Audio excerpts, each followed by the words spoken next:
Welcome back. It has been a while. This is Crystal back with my co-host Chris, and this is the Pedal Blizzard. I'm totally joking. Pedal Dance Podcast, I and heard a background. and now my cat is talking because I'm talking, and so we're joined by our co-host Lilo. Um, Yeah, he is a very chatty fellow. I'm not really sure if he knows much about Pokemon, but he'll contribute. Okay, so of course, we're going to talk about the Pokemon VGC. And our first topic, we're just going to discuss what happened in Europe briefly with their national tournament. And it seems like in all of their divisions, most people followed a particular format. Carry Incineroar, carry Stakataka, carry one of the Hoenn Trio legendaries, throw in a Tapu, Xerneas, and Ori Veltel are encouraged with more on Xerneas, and then the last one tends to be a toss-up. But the toss-up is usually repetitive, like another Tapu, another Ultra Beast, another Hoenn Legendary, etc. So I just wanted to talk about those trends and shout-outs to the people that used uncommon Pokemon but still made it far.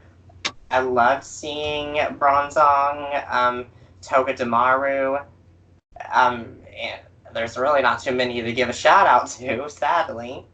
But Chris, do you want to talk about what happens in the final results? If I can remember. Let's see. The 6 Pokemon that were used for the Masters Division. By the way, we're only going to be counting. We're only going to be going over the Masters and the Seniors Division for the finals. But the Masters Division came down to Flavio Del Pidio. Sorry if I butcher names. And David Kerr. I'm horrible in pronouncing names, so please bear with me. And the teams on the Pokemon on Flavio's team were Xerneas, Rayquaza, Incineroar, Nihilego, Amoonguss, and Tapu Fini. And the team on... Darn it! We are experiencing technical difficulties here. Please remain calm. And David's team was Xerneas, I believe Primal Groudon. Am I right, Crystal? For the Masters Division? Yes. Yeah, Xerneas, Primal Groudon, Salamence. Let me check to see if it had its Mega. Yep, it did. Incineroar, Tapu Fini, and everyone's favorite Amoonguss.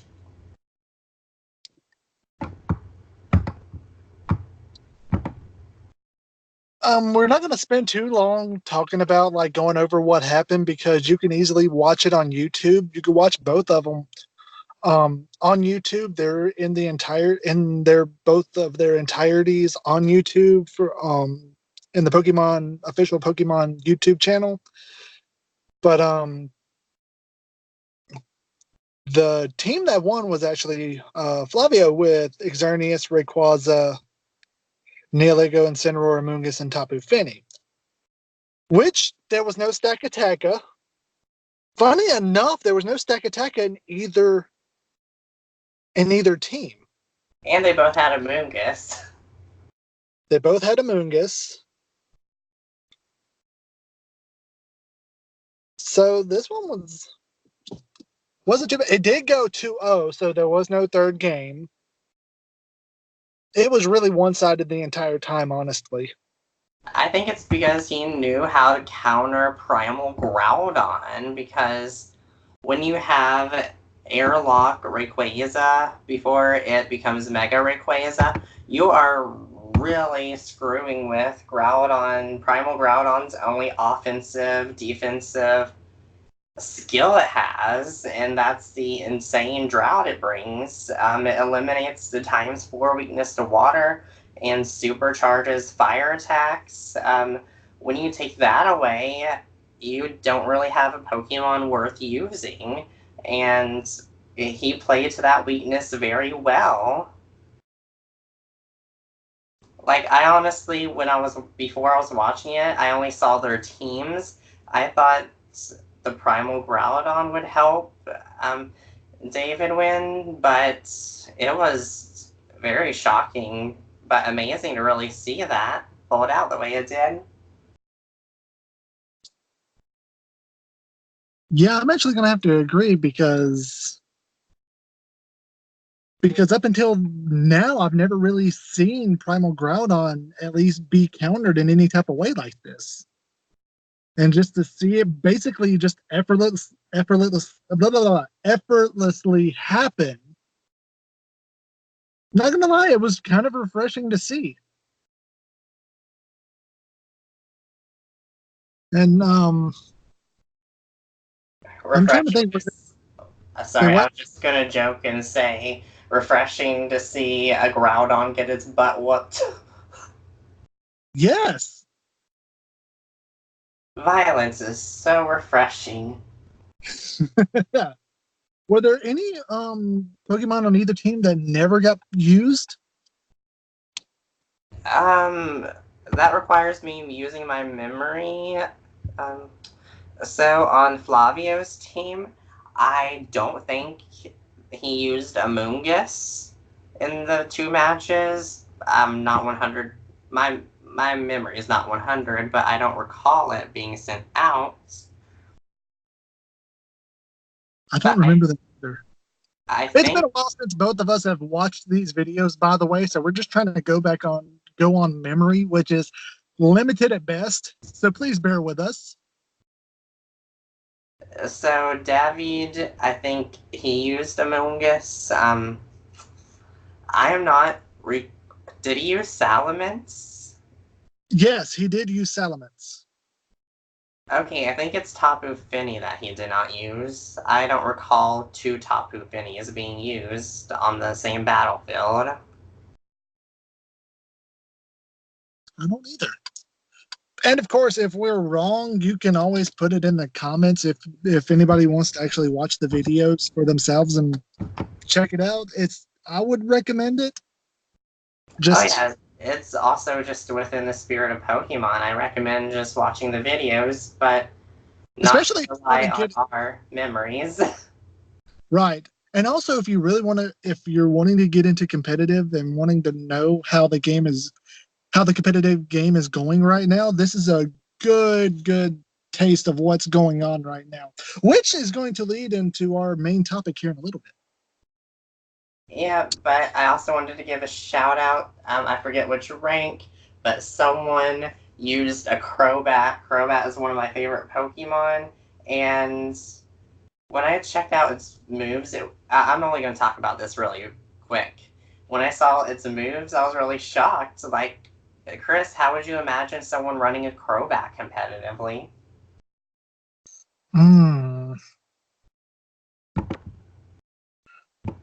If any guesses. I'm not gonna lie. I'm not honestly 100% sure. Please tell me they at least had Brave Bird. Well, Crobat can have Brave Bird on it. Remember when we had our little tournament, I used my Crobat to kick everyone's butt? That's why I brought up Brave Bird. Oh yeah, so Crobat can learn Brave Bird, but this Crobat, I just brought up the information. So shout out to Nicholas Khan from Australia. Crobat did not have Brave Bird or any poison attacks. Really? And it had a timid nature on top of that. Its moves included Super Fang, Taunt, Tailwind, and Haze. That is a weird set. Yeah, but it must have worked well because look how far they made it. You They must. made it to the quarterfinals. Oh yeah, and now my other cat's sitting on my lap. Now And we're joined by co-host Copper, but yeah, that is a weird Crobat. But enough talking about Crobat. in which So, this is in the senior division. oh yeah, senior division definitely. But also the American, the USA nationals are happening as we are speaking. Today, Sunday, the 23rd of June, is the final day of this event. So we plan to cover that as well. But honestly, I don't really expect too many of the Pokemon to be any different. Just follow the same format of Incineroar, Stakataka, a Hoenn Legendary, Xerneas, Yveltal, and then one extra. That's usually the format we've been seeing in this generation. Um, but yeah, let's talk about going forward, what we want to see happen with VGC in Generation 8. Crystal, Yeah? we didn't cover senior. Oh, do we want to cover Senior? I was just going to go over what Pokemon they had. Oh, okay, yeah, you can do that, and then we can go on to that topic. Right, because it's going to lead into that topic. It's the perfect segue. Because the seniors finalist was between Alfredo Chen Gonzalez and from Australia and Luca Paz from the United States. And funny enough, 5 of their Pokemon were the same. Yveltal, Primal Kyogre, which I believe it's Primal. It is. Yes. Gengar, which were both Mega.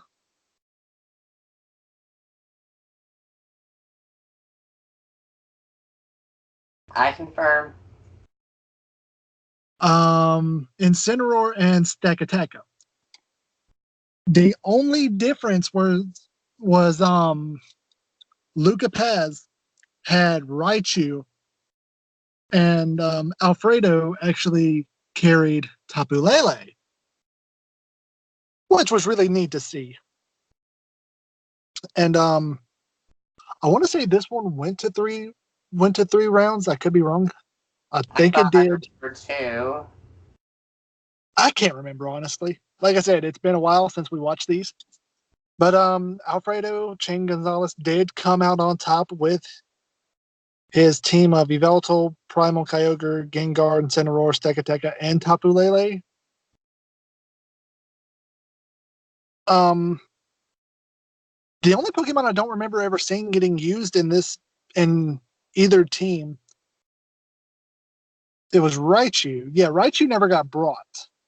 Which is completely understandable. The other guy had Tapu Lele, and I looked at Raichu's moves, and half of them were priority moves.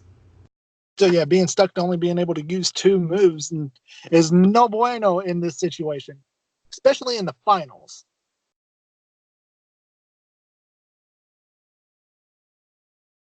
But yeah, going on to what we wanted to talk about in the video, the whole thing with like the senior division finals, 5 Pokemon, 5 were the same for each team. This one being sad. It is. And that's sort of a little problem that we have with the with VGC competitively as it is right now. We want more variety. We need more variety. I know. We I'm tired are of seeing the exact same Pokemon.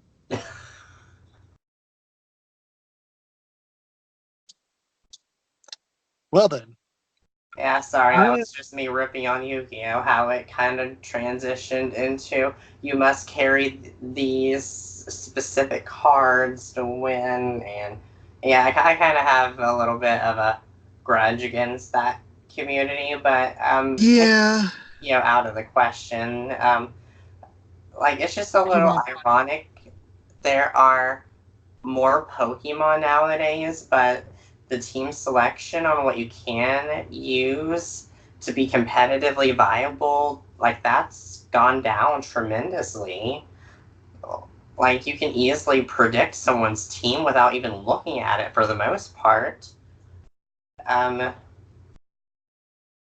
totally lost my train of thought there. But that is some, like, a few changes I want to happen going into Gen 8. There needs to be another Smeargle like Pokemon. Instead of having Sketch for any move, it should have an ability in which it permanently copies a Pokemon's ability. So essentially, the Smeargle with abilities. I think that can help shake things up. And this idea just came to me earlier today. A move that reverses a Pokemon's nature. I think that could really shake things up. Like, if you're facing an Adamant Incineroar, use the nature shift move, and it will become modest. And the only way to reverse that is to switch Incineroar out. That's interesting. That's actually a really cool idea. Oh yeah, I think it's absolutely needed nowadays, especially with powerhouses like Primal, Kyogre, Groudon, Mega Rayquaza. We need some of those counters. We really do. And Crystal and I were talking earlier, and about this whole thing, what we're talking about now, with how you can easily predict what Pokemon people are going to be bringing nowadays. And we were thinking of some Pokemon that we would want to see actually be able to be used in competitive. And these are going to be for different reasons. Crystal, would you like to go over the 3 reasons?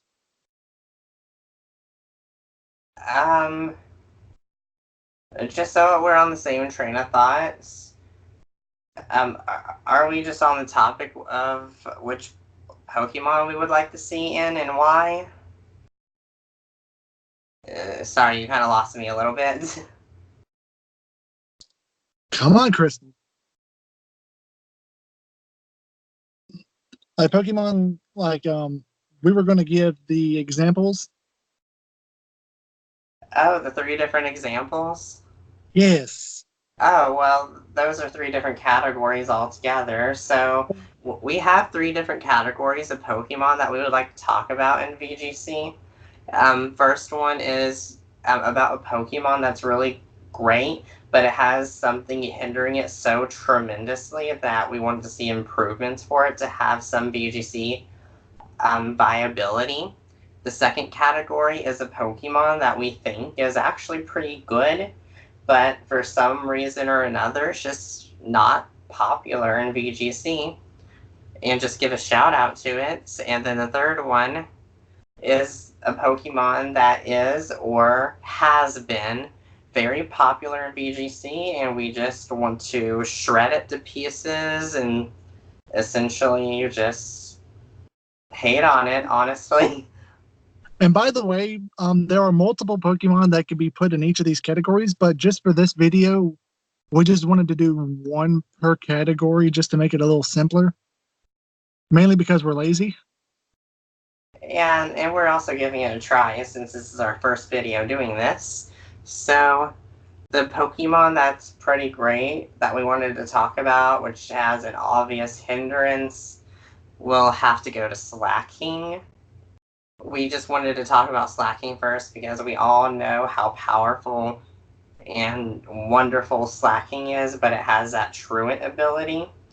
So that ability was needed back in the days because Slacking was overly powerful and it needed that check. Nowadays, with all the powerhouse Pokemon and even Mega Kangaskhan, um, Slacking really doesn't need that truant hold anymore. So even having no ability would be a step up for slacking. Um, I wouldn't want it to be overly powerful. I don't think it needs anything like huge power or adaptability or scrappy. Or guts. Or guts, yeah, that would be a monster too. Um, just anything that's halfway decent. Inner focus, that's halfway decent. Um, got any other suggestions? I did bring up insomnia earlier, just because Vigoroth had it. It So had it's vital spirit, but vital spirit. My bad. yeah, same thing. But it would be cool if it went from vital spirit to insomnia too. Eh. What would you say about Hypercutter to where its attack could not be lowered? It's Logic, not increasing. well, logically speaking, I don't see how that can fit with slacking, so I wouldn't be for hypercutter personally. Well, here's the thing. You're the one that said that it doesn't really need. So why not just give it something and just call it a day, regardless of what it is, as long as it doesn't make it overpowered. I just prefer to have an ability that would make sense for it. Like hypercutter has been going to mainly the crustacean related Pokemon, so I just want to keep up that tradition. Wait, Give what? it give it like little claw mitts. New little informed for slacking. Hey, I would be down for that.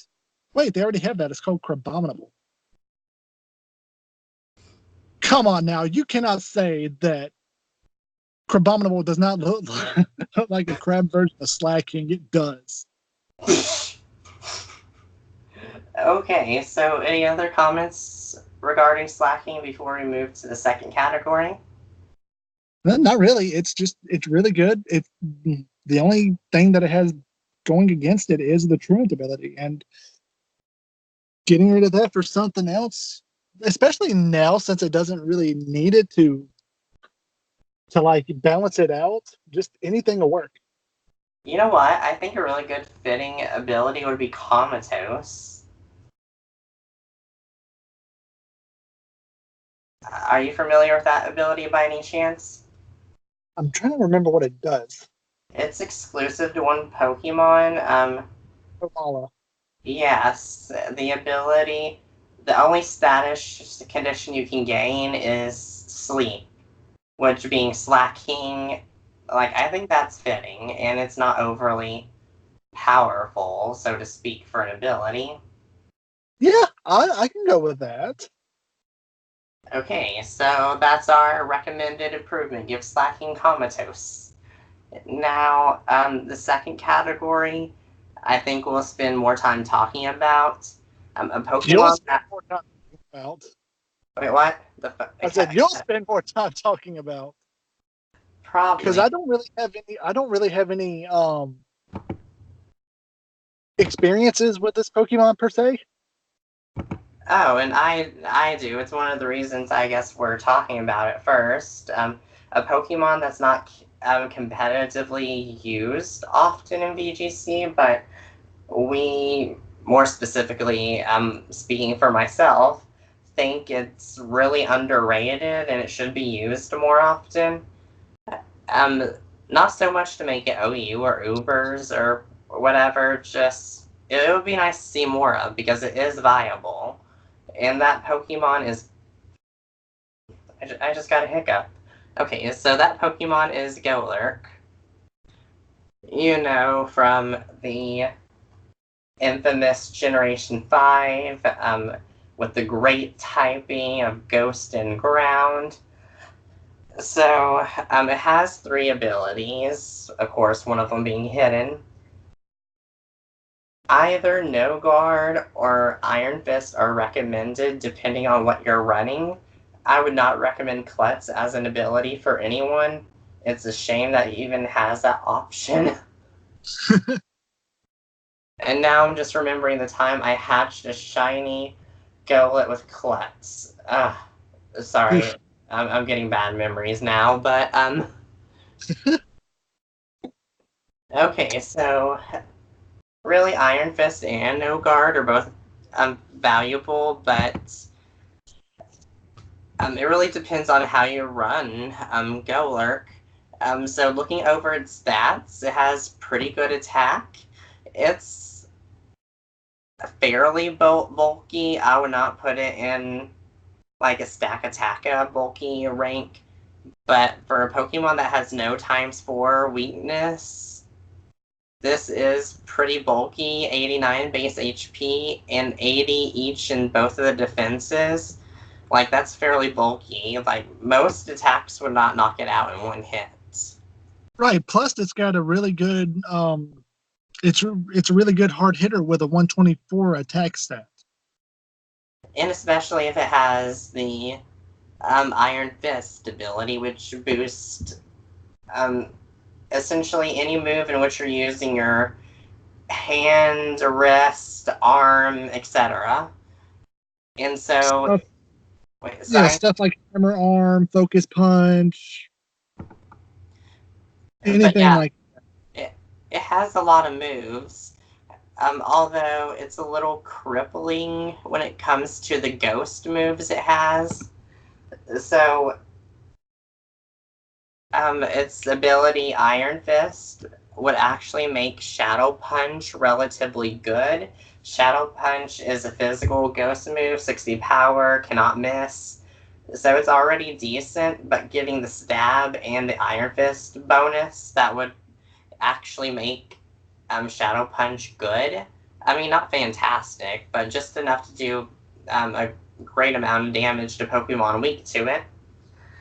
Unfortunately, it doesn't have a ground move that would get the bonus of Iron Fist. So if you're running this, ground moves would be completely optional, although you can have Bulldoze or Earthquake on it, depending on if you're in a single battle, double battle, what you're trying to accomplish. Oh yes, and I also see it picked up Stomping Tantrum. I personally don't recommend the move. It does not get the Iron Fist bonus, but that's something to consider if you expect a lot of your Golurk's moves to fail. And with Iron Fist, you can teach it Thunder Punch, Ice Punch, Fire Punch. I personally recommend Ice Punch between the three of them, just because Flying and Dragon type Pokemon are pretty common. I'm looking at and Drain Punch. You'll get a lot of bang for your buck with Iron Fist, and you'll be able to absorb more health points after your opponent hits you, because chances are you will not be striking first. But yeah, there are a lot of different options. Now, if you're running no guard, that is where I actually recommend Dynamic Punch, because that is the biggest bang for your buck for no guard. But if you're running no guard, I honestly recommend you either keep it in a trick room or have it let me pull up that move, Rock Polish. Because with no guard, your opponent's Pokemon can also attack you without missing. So with Golurk being slow, that's a huge disadvantage with no guard. That's why you must need Rock Polish or Trick Room to... And with a 55 base speed, there's not really much that's slower. Oh yeah, that's why you really need to strike first with that Dynamic Punch, or... let me see what else it has. Well, not really too many moves would benefit from the no guard that are physical. Hammer Arm, which, yeah, Hammer Arm has 90% accuracy, and if you're setting up Trick Room, that would be great. Use Hammer Arm, lower your speed stat, and the Trick Room would be set up in a double match. And it's one of the few Pokemon that can do the Hammer Arm and Gyro Ball combination, which I highly recommend personally. It has helped me out tremendously. Oh, and then it has High Horsepower, which is also a ground move. Pretty powerful. Would recommend it more in a double. match instead of a single Pokemon match because it hits one opponent and it's slightly weaker with slightly less accuracy than Earthquake, so it probably needs that no guard more. Looking to see what else. It's kind of sad it can't learn Bullet Punch. Oh yeah, that is sad. Oh, okay, the rock moves, yes. So especially if you're setting up Trick Room, Rock Slide is highly recommended.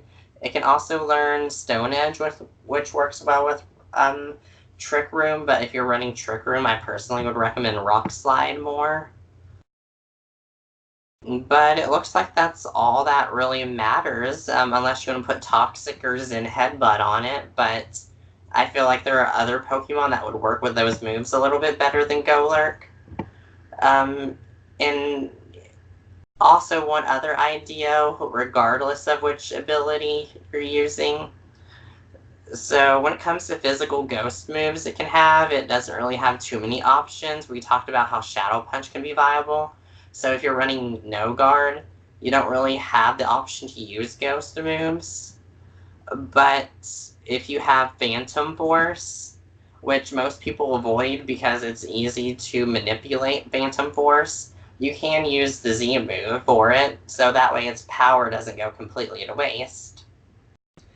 So, looking at the items it can hold, and I do apologize for saying so too often, Smogin recommends having a Colbur Berry, which halves the damage from super effective dark moves. You can use that for their formats if you'd like.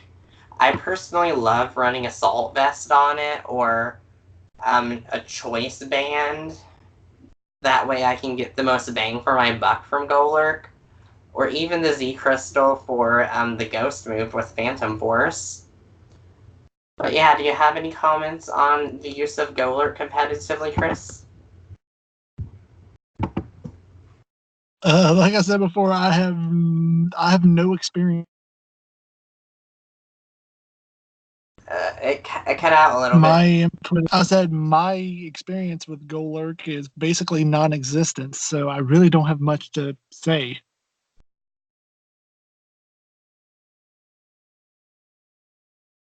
Been highly using it.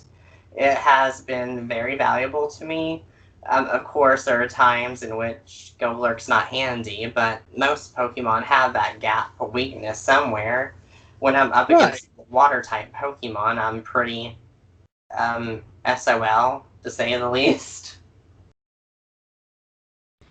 But if that's all we're going to talk about with Golurk, let's go on to tearing a Pokemon apart within the VGC. And when we brought up this topic outside of this podcast, we both actually thought of the same Pokemon. It's not really widely used as much as it used to be, thanks to Incineroar helping out.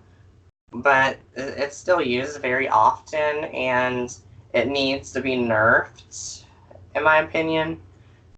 And it shows more of a reason that Ice-type Pokemon need to be more competitively viable.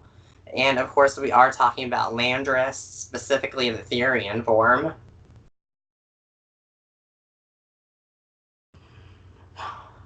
I'm sorry, but the Incarnate form goes from 125 attack. It loses 10 in both special attack and speed and gains 20 in attack, so it goes to a blistering 145 attack. That is ridiculous. Well, have you checked out Mega Heracross's physical attack? You haven't seen ridiculous until you see that, or Mega Mewtwo. Well, this isn't counting megas. Oh, yeah. Actually, yeah, that's a fair point. So that would be understandable that theirs are higher because they're megas.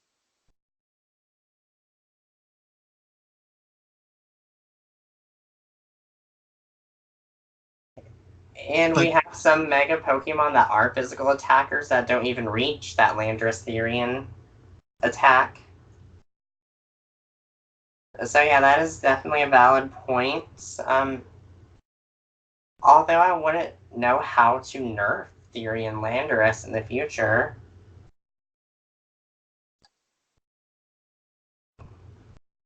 Like, it has Earthquake, which Earthquake's Earthquake. It can always use Acrobatics, I think, and the Z Crystal for that, so that really doesn't need to be nerfed. Wait, actually, does Acrobatics count Z Crystals if you have them on the Pokemon or not? I can't remember. If Acrobatics does not count the Z Crystals, then that needs nerfing. I don't think it does. Yeah, that's what I was thinking. So yeah, that needs to be nerfed right there. Stone Edge, which it commonly has Stone Edge as well, it doesn't really need nerfing. It has U-Turn, and U-Turn doesn't need nerfing. It also has Defog, I believe, and Superpower.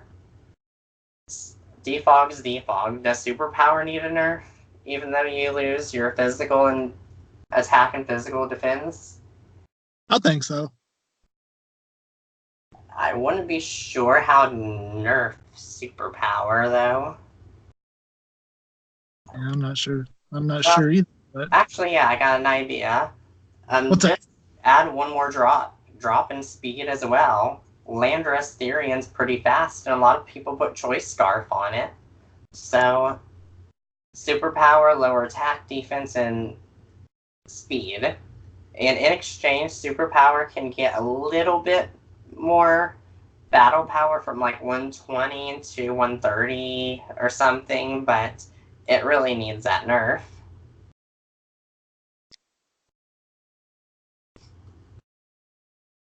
Do you have any ideas for nerfing the Therian form? What is Therian's ability? Is it Intimidate? Yep, it's Intimidate, which I don't think it really needs. It doesn't really matter. Wait, what? I said I don't think that would do anything if you gave it a different ability, so I don't think that would really necessarily be nerfing it. Well, most people use it because of Intimidate, because in double battles it's so viable, especially where a lot of Pokemon are more good at physical attacks. You're lowering your opponent's physical attack, both of them, by one stage, and you haven't even made your move. Yeah. And it's reusable when you come back out on the battlefield, so honestly, if an Intimidate gets nerfed, it should only be used once per match. That way we can see the Intimidators get nerfed.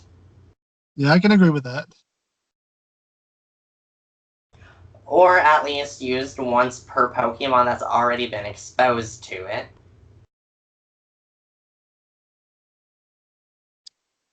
Yeah, I can agree with either one of those, actually. Or just have them use it, just have them have a different ability altogether. Well, I'm a little bit more conservative with that idea, just because it's not common for the Pokemon Company to change up abilities out of the blue. They did that with Gengar, which a lot of people hated that. I hated that, but at the same time, I understand their decision, especially when it came to Sky Battles in Gen 6. You couldn't use Gengar even though it had Levitate. Yeah.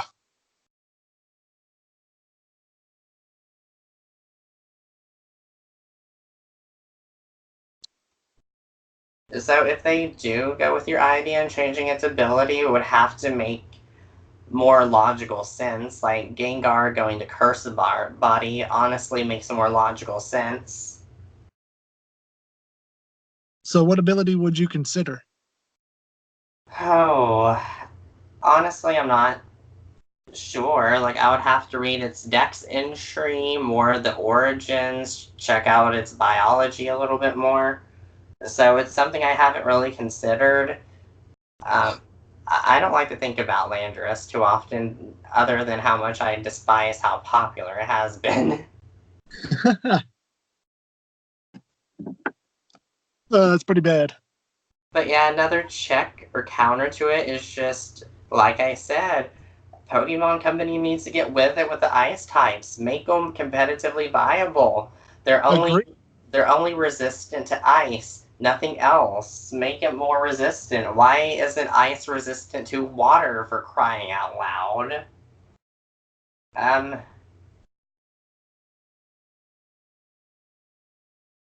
and then like the ice types that are pretty powerful, like they just have such a sufficient weakness. Like Cloyster is sufficiently weak in special defense.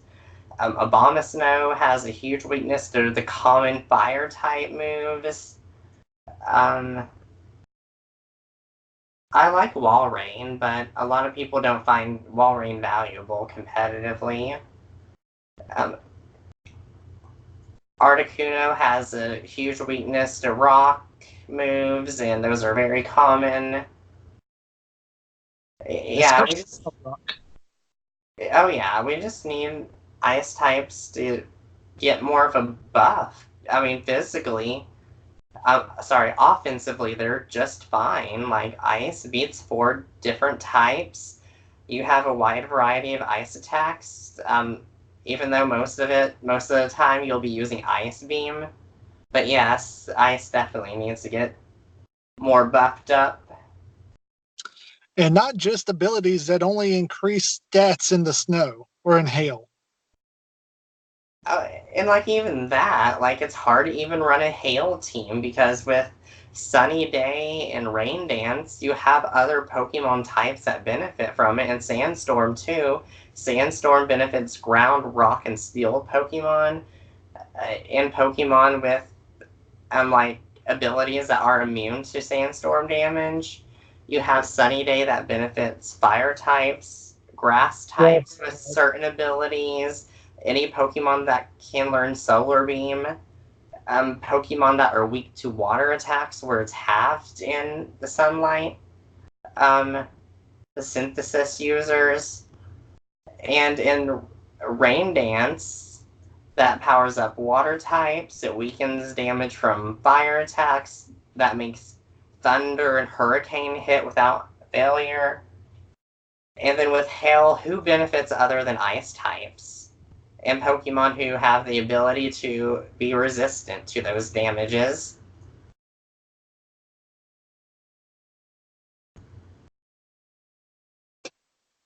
Like, that's a general question. Like, I don't know if there's another type that benefits, if any. Like, why are water type Pokemon hurt by hail?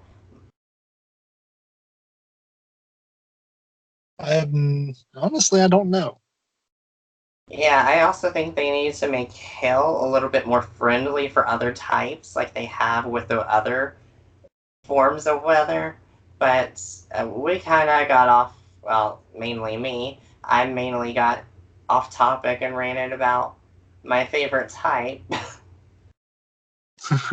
But yeah, do you have any other closing comments for Landorus?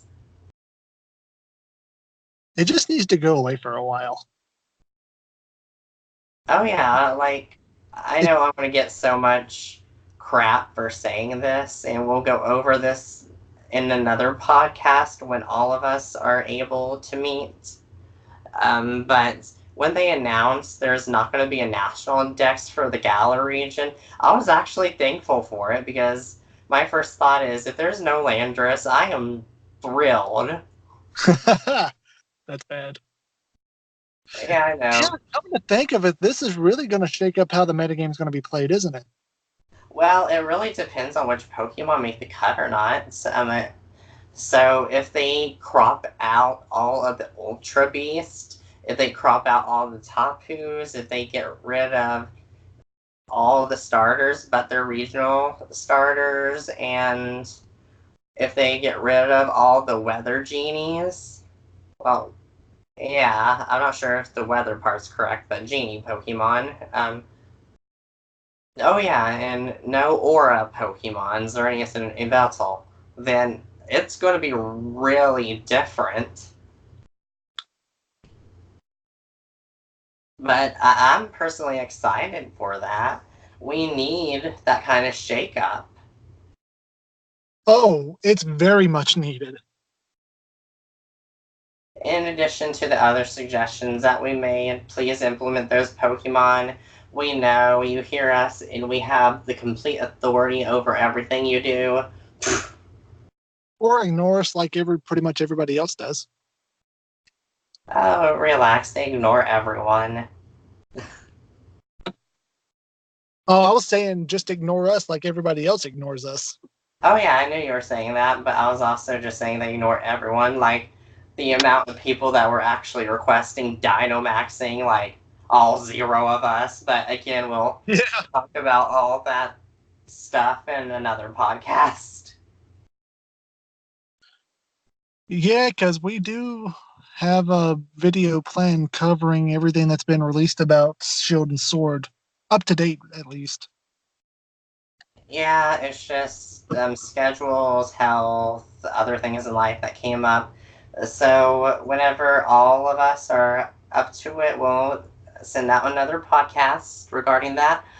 But to wrap this up, we will do future VGC podcasts, talk about team building, more reviews, more Pokemon discussions, etc.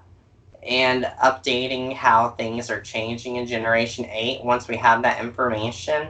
I already know Dynamaxing is going to be used more. I mean, yeah, there's no doubt in my mind it's going to be used, especially since Mega Evolution and Z moves are no longer an option. Yeah, I just don't know how to feel about it. Me personally, well, we'll just save that until we actually cover Gen 8. So I'll save that for then. Yep, so any closing comments? No, I'm actually good. Are you ready to do the outro? Okay, yeah, definitely. So, no further comments for this podcast. Thank you so much for listening to the Pedal Dance podcast, and this is us signing out. Until next time.